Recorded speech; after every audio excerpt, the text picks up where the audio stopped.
Hello, everyone, and thanks for coming. Once again, I'm Gabriel Riccio of the Gabriel Construct and the guy behind the King Crimson sheet music books.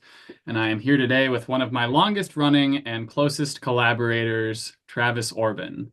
He is currently the drummer of Darkest Hour, but also did stints in Periphery, Sky Eats Airplane, and of Legends. But today, we are mostly here to talk about his solo music, as Travis is an incredibly prolific composer who has released over 5.5 hours of material in a little over a year now. Four single albums, a double album, an EP, and he's already working on several more releases. The song we just heard is the title track off of his most recent album, Elsewhere in the Nowhere, which just came out on Friday. He did nearly everything himself on this record, including playing drums, percussion, bass, electric and acoustic guitar, mandolin, santur, piano, synths, theremin, harmonica, xylophone, singing, and programming, in addition to creating the cover art and recording and mixing the album himself. He only brought in someone else to master it, Kenny Eaton of Mystery Ton Studios.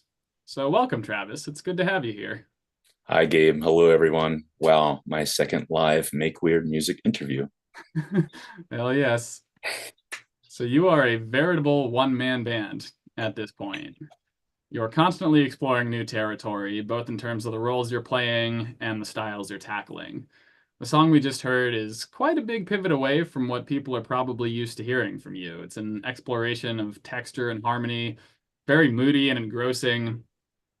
Um, so the album immediately strikes me as a bit of a sequel to your Soundscape double album, which came out last year, the soundtrack of non-existence, both because of the non-existence nowhere connection and because it's filled with ambient soundscape material.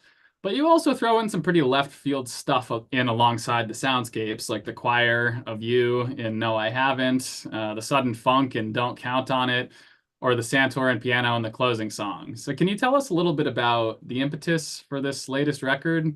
What binds all of it together? Did you conceptualize it as a sequel? I did not. Actually, it's really interesting that you made that connection between non-existence and nowhere because I didn't. But I guess the through line with both records is that they're both vehicles largely for extemporaneous composition. You've worked with me, and you know how much I tend to compose my music to death. Every note is purposeful and has its place. So I just want a playground of spontaneity. Very cool.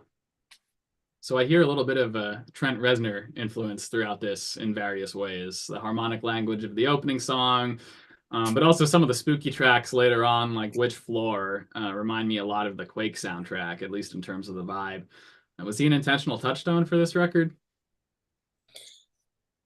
As much as I may like to sometimes think that I can divorce myself from my influences and work in a vacuum, the subconscious is always at work. So yeah, all those hours spent listening to his music is bound to reflect on my own. But as far as being a touchstone, I will say that the track Zanshin, the penultimate track, that was my endeavor to try to capture some of that Quake meditative spookiness. Right on. So what would you say was, were there any conscious influences at work on this record? Or, and I see the Boulez box set behind you that we've been listening through together. Then Yeah, I still need to work my way through Albenberg. Unfortunately, I've been really dragging my feet on that. Um, no, I tend to just start with a general concept, like I want to make a soundscape, or I want to write a funk song, like Don't Count on It. And then I just start with one thread and then start weaving it. Like with Don't Count on It, I probably Googled something stupid like best mode for writing funk.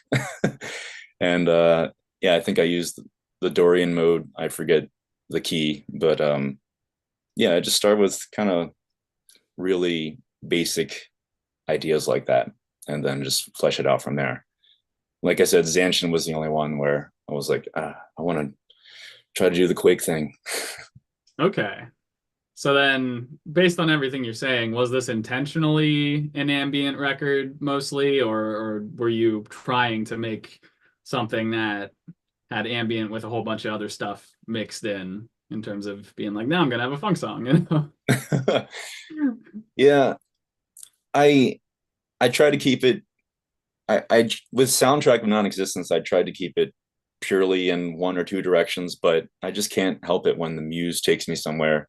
And that same thing with elsewhere in the nowhere. It's just, if I have some idea, no matter how silly or um, I don't know, evil, like I just wanted to explore it right then. I feel like it's my duty to explore it in that space because it's tied to that work somehow. Gotcha. So one of the things with you mixing and producing these records by yourself is that I've gotten to over time see the sound design on your records become more and more complex and more layered. On this record especially, it's really, really detailed. So can you tell us a little bit about your process there and how you started down that path and how that grew for you? Wow, I don't know. This would be a lot easier, just like be able to break open a session and lay out all the ingredients. But I think the through line is just pure curiosity and just trying things. I'm if I want to use some crazy reverb on the master channel, then I'll do that. Who's to say that you can't?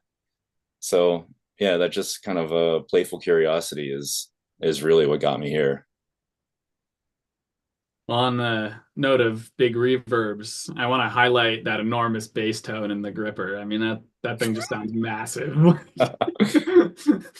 did you that do?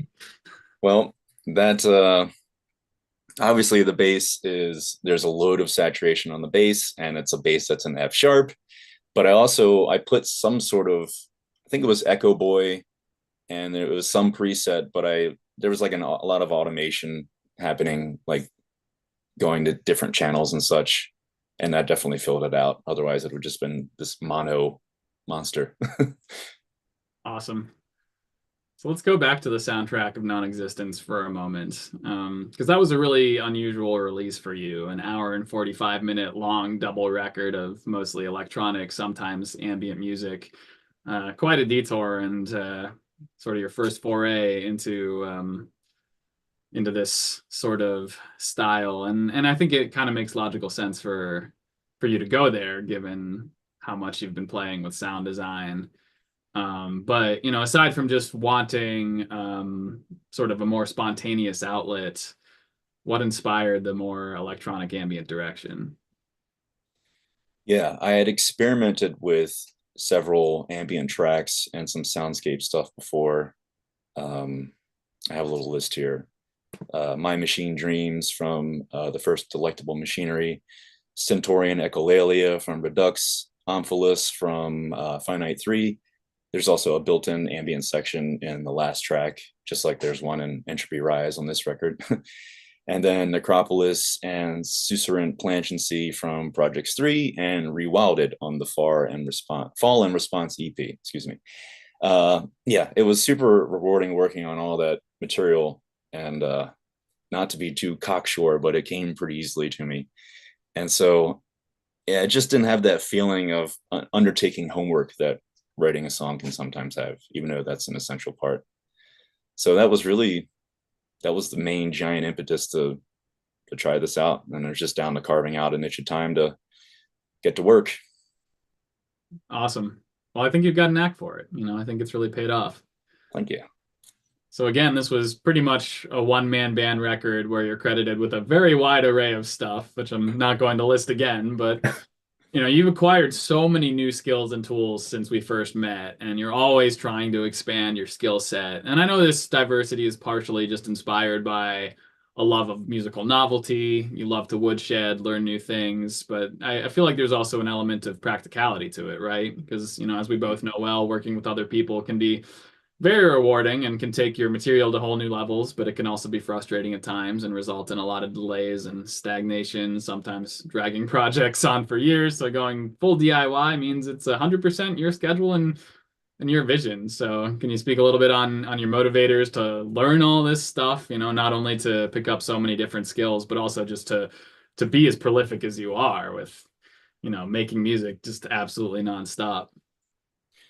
Well, real quick, I will say that if I do another project where I play all these instruments, I think I'm just going to credit myself with just all instruments because it's really my own little like perverted joke to just like how thick can you make the credits list on your own name? It's stupid and it's egomaniacal. So anyway, yeah, you pretty much hit the nail on the head. Like it's just way more practical to do as much as you can yourself. And as far as the prolific question, okay, well, when I was singularly focused on drums, I would have these rare days. I used to call them golden days, where whenever I'd break off into some improv, everything would just flow marvelously well. And I'd be stringing together killer combinations, stumbling on the new patterns and grooves. And it was just this like magical little pocket of time. Uh, it would imbue me with feelings of fun and confidence and just sheer joy. And I had never been able to find something that inspired that same feeling until I started writing music for myself. And I'm sure you can empathize. There's just nothing like capturing an idea and attempting to actualize it. Sometimes we get close, sometimes an accident will occur along the way, and that'll spin it into something even greater than you could imagine. But yeah, overall, music is just writing music is fun and challenging, and I love challenges. I think it's fair to say I thrive on them. So it's kind of partially about the flow state and partially about the challenge then. Yeah. Cool. So let's pivot a little bit. Because this interview series I've been doing is kind of about interviewing people I've collaborated with about records that have recently come out that we worked on together. So yeah, first let's talk about our history as collaborators a little bit. Which is kind of, well, let me think how this actually went down. I remember we first met each other in a Vietnamese restaurant, right? In Which still exists. I think it's under different ownership now, but yeah. changed hands many times. Yeah, and in the middle of nowhere on the Eastern Shore, and that was all because I think my mom went to a doctor's appointment, and the staff there said one of the people working there said that her son was an audio engineer, and I was like, all right, I'll give this a chance. And it turns out he actually had a legit studio, and he hears my demos and he goes, "This is more metal than I thought. We need to get Travis Orbin on it." And that was Garrett Davis, the engineer. And so that's how we ended up getting connected. And I remember the first parts that I got back from you, just listening back to the midis of what you'd written on my material, like just completely blew my mind. It took it to such a whole new level before you'd even played on it. And then, soon after that, you started telling me about your own material that you were writing. And this was before you had released any solo material. And you asked me to do a theory analysis of it, which was basically impossible. you know? um, but eventually that turned into the Projects EP, right? Which was over a decade ago now, your first solo release, I think. Yep. Projects. The first projects EP will be 10 years old in September. Cool. Okay. Yeah. And the first one I actually worked on was your next EP, Silly String. And both of those records, or both of those EPs rather, kicked off respective series. So there's been a whole project series now. There's been a whole Silly String series now, and the most recent one was Silly String 3. Mm-hmm. Um, and so yeah, you've had me involved in numerous ways along the whole ride since then, from engineer to editor to talent scout, engraver, guest musician, just asking me for compositional advice, which is where it all started. But Silly String 3 is the first time I think you actually had me sing on your material on the opening song, The End of Everything. So let's Yeah. give that song a listen. Is there anything you want to tell us about it first before we hear it? Well, that one in particular, that was the first song that I wrote for the record, and that grew out of a little stockpile of bass riffs that I had. I had amassed this surplus of riffs, and yeah, there's a smattering of quotes from the previous releases in there, including two coinciding simultaneously. Yeah, there's a funky riff that's in two different time signatures. I think it's in 6 and then 7. Anyway, it's the adventures of Nerd Wolf on the guitar with a bass line from Snarl simultaneously. But anyway, yeah, it's a fun one, and you did a smash up job, man. Thank you. Appreciate it. Let's give that a listen. The End of Everything.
Wow, what a whirlwind.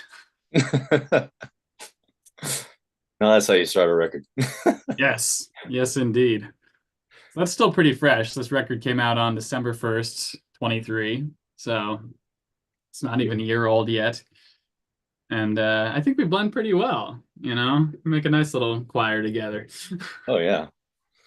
Yeah, there's sometimes I listen to playback and I'm like, damn, that sounds just like Gabe. I hit a certain tone that, there's a likeness there for sure. Been working together too long. No doubt funny. Yeah. That track also has my wife Sophia Udine playing seven-string electric violin, right? It's got a saxophone player, it's got a marimba player, I believe Rafael Trujillo on guitar. Um, who's he currently playing with? Both Obscura and wait, no, he was an Obscura. Obsidious, I want to say, is the name of the band. It's Okay, a new band, fairly new band with Sebastian Lanzer, who also played in Obscura.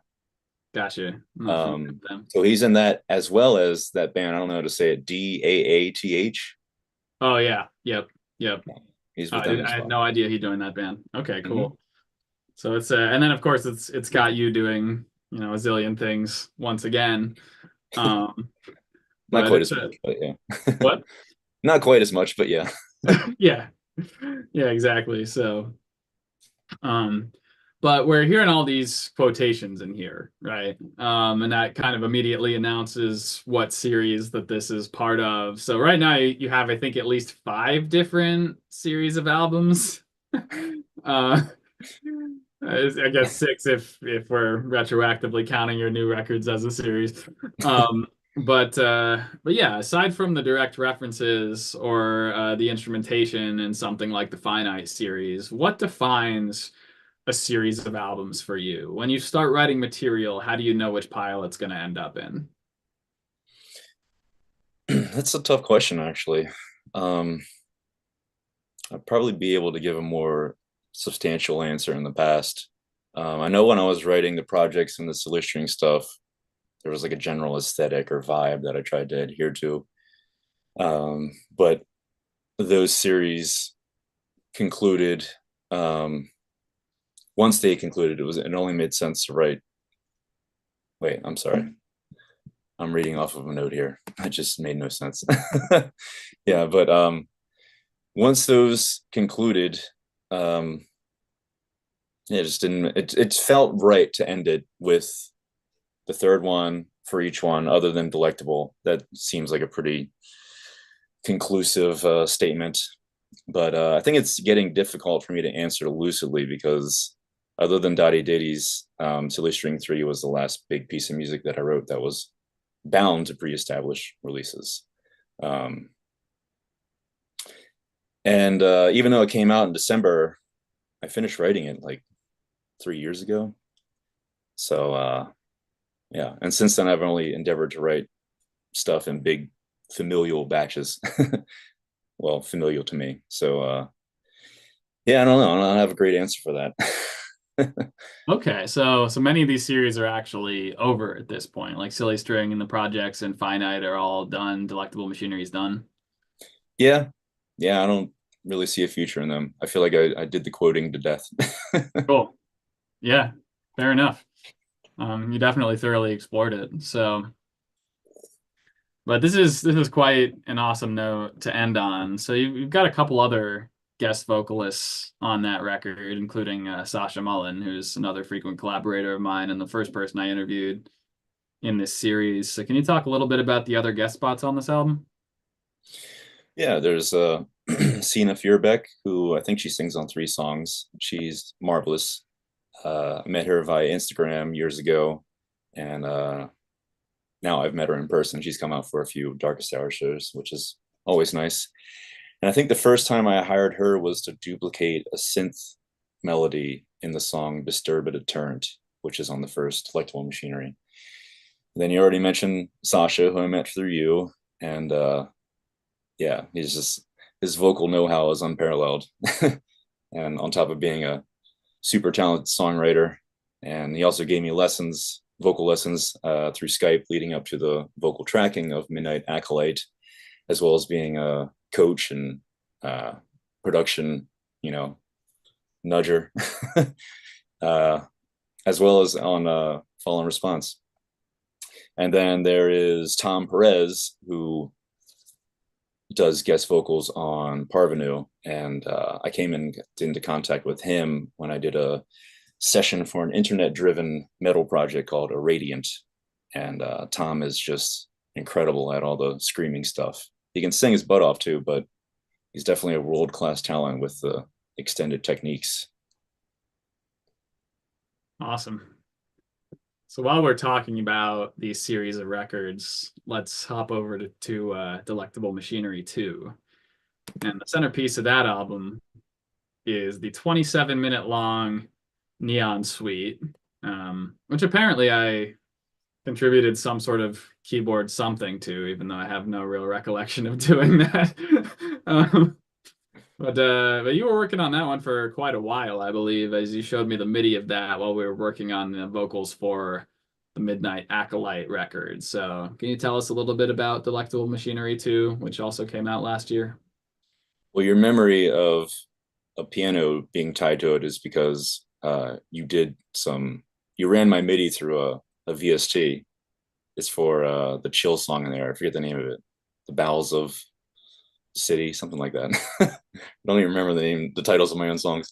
But yeah, Delectable Machinery 2 kicked off very deliberately. I remember starting on The Opulence of Denial, the opening track, in the summer of 2020. And I believe the suite was written throughout the following month, or I started in August, it was written in September. And then unfortunately, my father fell ill and passed away in late November. But I was working on material throughout, and including the ambient piece that closes the record. I completed that 2 days after he died, along with a poem. And then I wrote the balance of the lyrics afterwards, and there are wrestling of thoughts and accounts through his perspective, along with married with a fictional attempt, obviously, of mind uploading. Whoa, I didn't know that. Yeah. That's really cool. Okay. So both Silly String 3 and Delectable Machinery 2 were 2023 releases for you, but you also released the Dottie Ditties 4 EP. Well, I think 3 and 4, right? No, 3 was no. Let me think. 5 was this year. 4 was last year. 3 would have been 2022. Yeah, because 2022 was For Further Posterity and Ditties 3. Right. Yeah. Okay. So 2023, Ditties 4, Soundtrack of Non-Existence, and also this is a self-titled record. That's a whole lot of music, and most of it is, as you said, very meticulously composed and produced. But yeah, let's talk about This is a Self-Titled Record, because that's the oldest material of this bunch. I believe it was actually the first vocal material you ever wrote, though you ended up recording the Fall and Response EP first, right? I remember that. Midnight Acolyte. Right. Yeah. Actually, no. Dottie Ditties Volume 1. Right. So you ended up doing several other vocal releases before you got around to recording the first material you wrote, right? Yeah. Yeah, And I don't know how that worked out that way, but such is life. yeah, I mean, from what I recall, I think you felt like it was harder, and so you were just trying to work your way up to it a little more.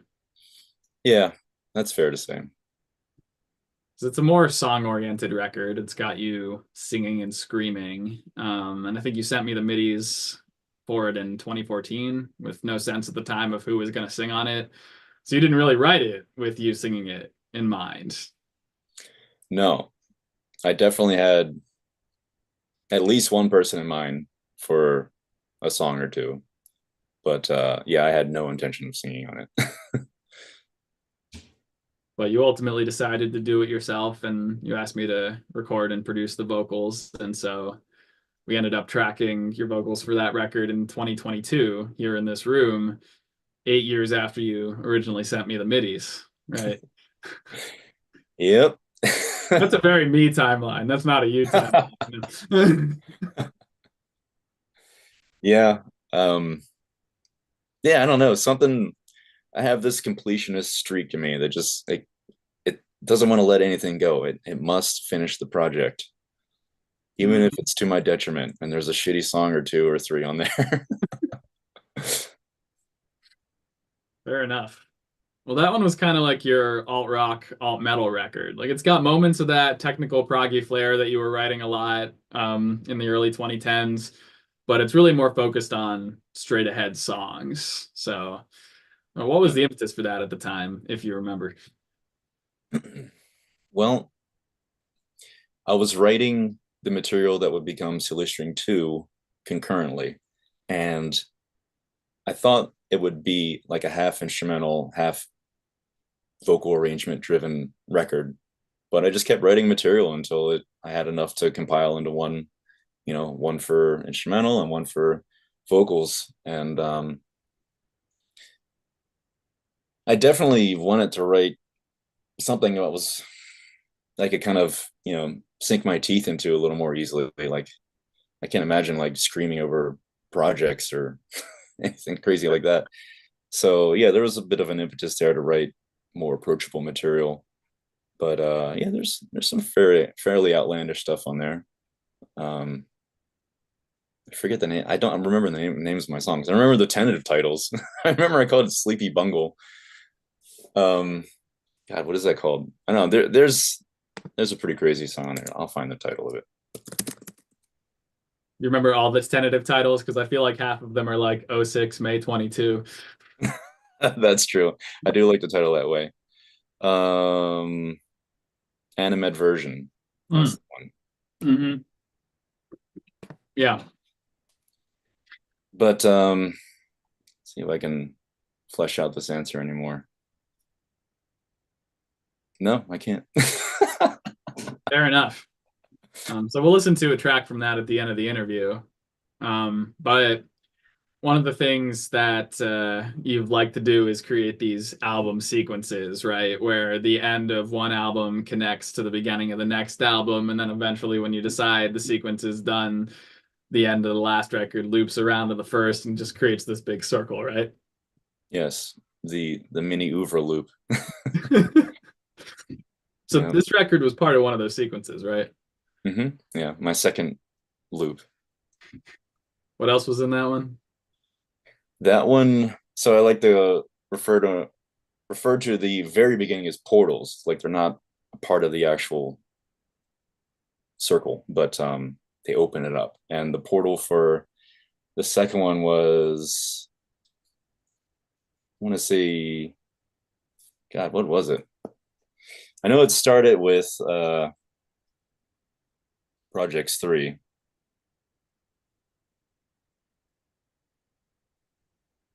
I'm finding out. It's so weird. You have to go back in time and pick through your own brain and try to remember some of these details. All right. So the portal for the second mini over loop is Daddy Diddy's Volume 1. And then it starts with Projects 3, goes in the Midnight Acolyte, Fall and Response EP, the self-titled record, Delectable Machinery 2, and Soundtrack of Non-Existence. Cool. Then it loops again. So I think it's interesting that you have these series of albums, but then you also independently have these loops that contain just pieces of each series. And so is it just about what you're working on at the time in terms of determining the loop? Are you still making loops? I think I'm done with the loops. I think all the connections are fairly tenuous and kind of an afterthought. Um, Sometimes there's a conscious effort there, but I think I was just trying to like reconcile the fact that, I'm not Zappa and I don't have the project object thing going on and there isn't a giant through line through everything. Or maybe there is, but I think that was me trying to, you know, put some of that out there. But yeah, I'm just gonna make records now. Yeah, I dig Other it. than Dottie Ditties, I mean, that Dottie Ditties is like my Mike Patton peeping Tom. It's like if I were to turn on the radio, maybe some of this music would be on there. It's compact. There's at least one hook, but there's still a lot of diversity. Um, but other than that, yeah, I think I'm just gonna just make batches of familial music, like I said before. I can only imagine what would happen if somebody actually heard a Dottie Day song on the radio. Well, they Probably should get that opportunity, you know. they should. I agree. And, and you brought up the Zappa thing. I don't know if you saw the interview I did on Thursday, but Cameron Pico actually created a whole chart of basically like this web network of all of the different themes in Zappa's music, and you can click on a node and it shows you all the songs that that particular idea showed up in, and then how it's connected to all these other ideas and other songs. It's really cool. That's fascinating. So there's melodies, there's just like imagery, like poncho or all of that. Yeah, themes, the whole deal. So, Awesome. but anyway, it sounds like your general trajectory is sort of towards a loosening up, right? That you've been doing this kind of more rigidly composed, like higher conceptual thing, and now you're looking for outlets to just have a little more fun and throw things at the wall. Yeah, Yeah, exactly. I dig that. And I totally understand the loop impulse too, because I remember back when I was working on the second Gabriel Construct record that you tracked, which still isn't out a decade later. Um, I remember feeling like I wanted it to kind of flow continuously from the first one and, almost be part of the same sort of story emotionally and stuff. But um, yeah, I mean, after a while, the concept thing does get a little restrictive, I suppose. So It's an intoxicating idea, but it I don't know. It's too much work, I guess. yeah. Maybe it's just too much work mentally. Like I can do the physical part. Just do I really need to sit here and think about this for like 4 hours?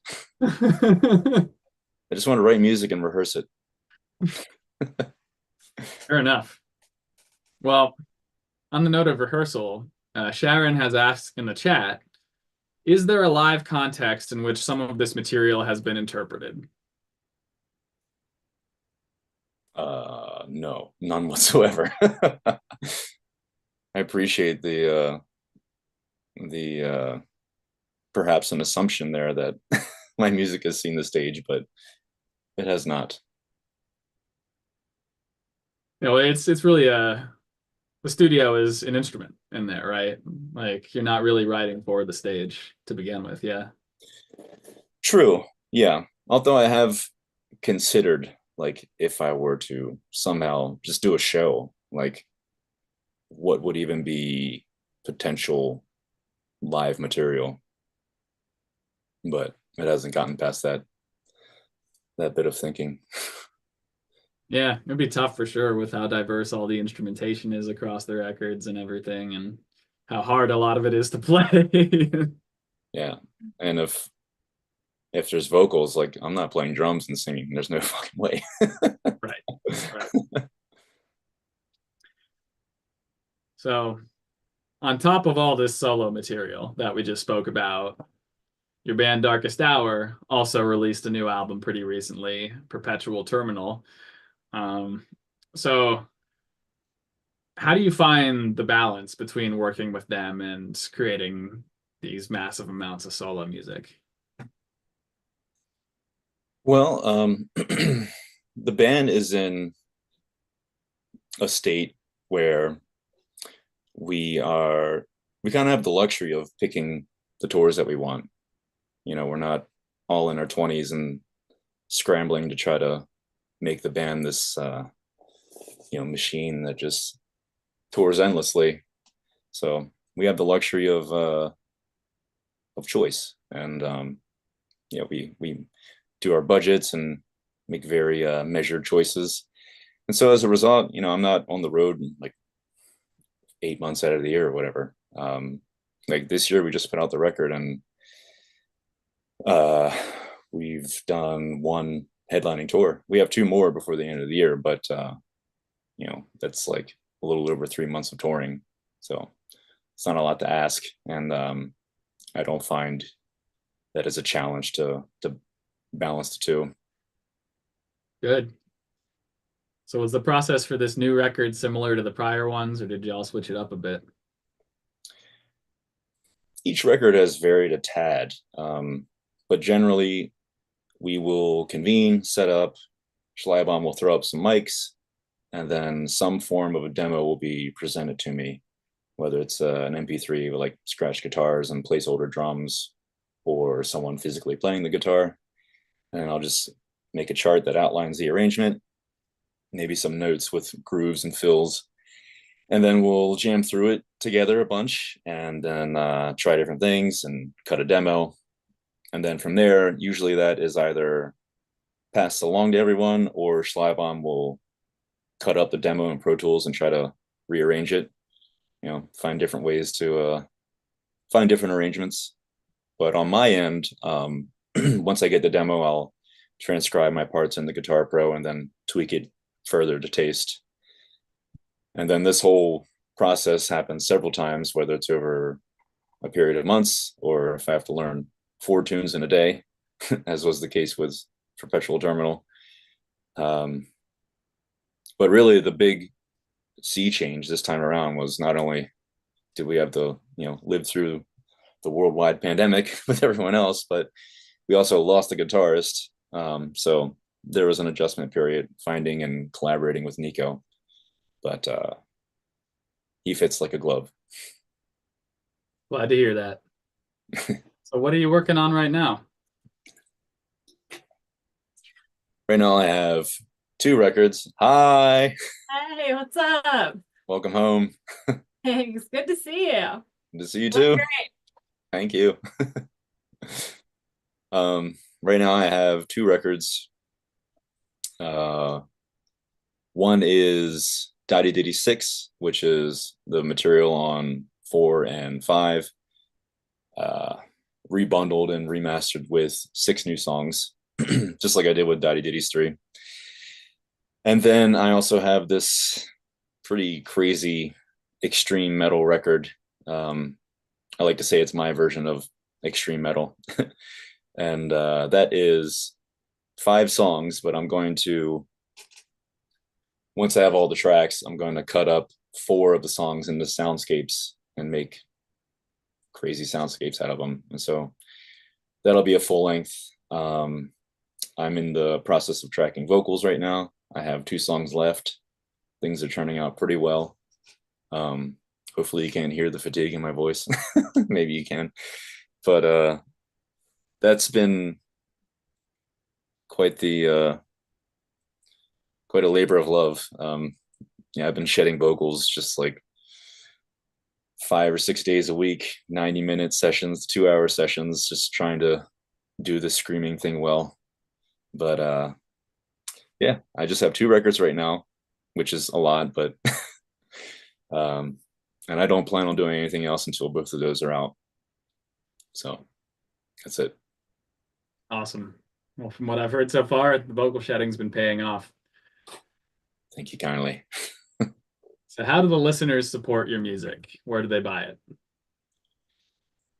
The most lucrative method is to purchase it on Bandcamp, or I also sell CDs of all my full lengths. And then the second most lucrative is a digital download on iTunes. And then the least is to stream it. But I appreciate any support. Great. Well, thanks, Travis. It's been awesome having you tonight. And Been great doing this again. I thank must make a lot of weird music. you certainly do. There is no doubt about that. And thanks anyone that tuned in. Thank you all. And consider subscribing to Make Weird Music's Club Weird. You can find more info on that in the video description below. It's just $3 a month at the base level. You get a lot of exclusive content, and it helps the channel a lot. So have a good night, everyone, and we will finish off with possibly my favorite song from This Is a Self-Titled Record. This is the closing song, Denouement, and it's got Travis singing through the whole thing, so enjoy. Bye.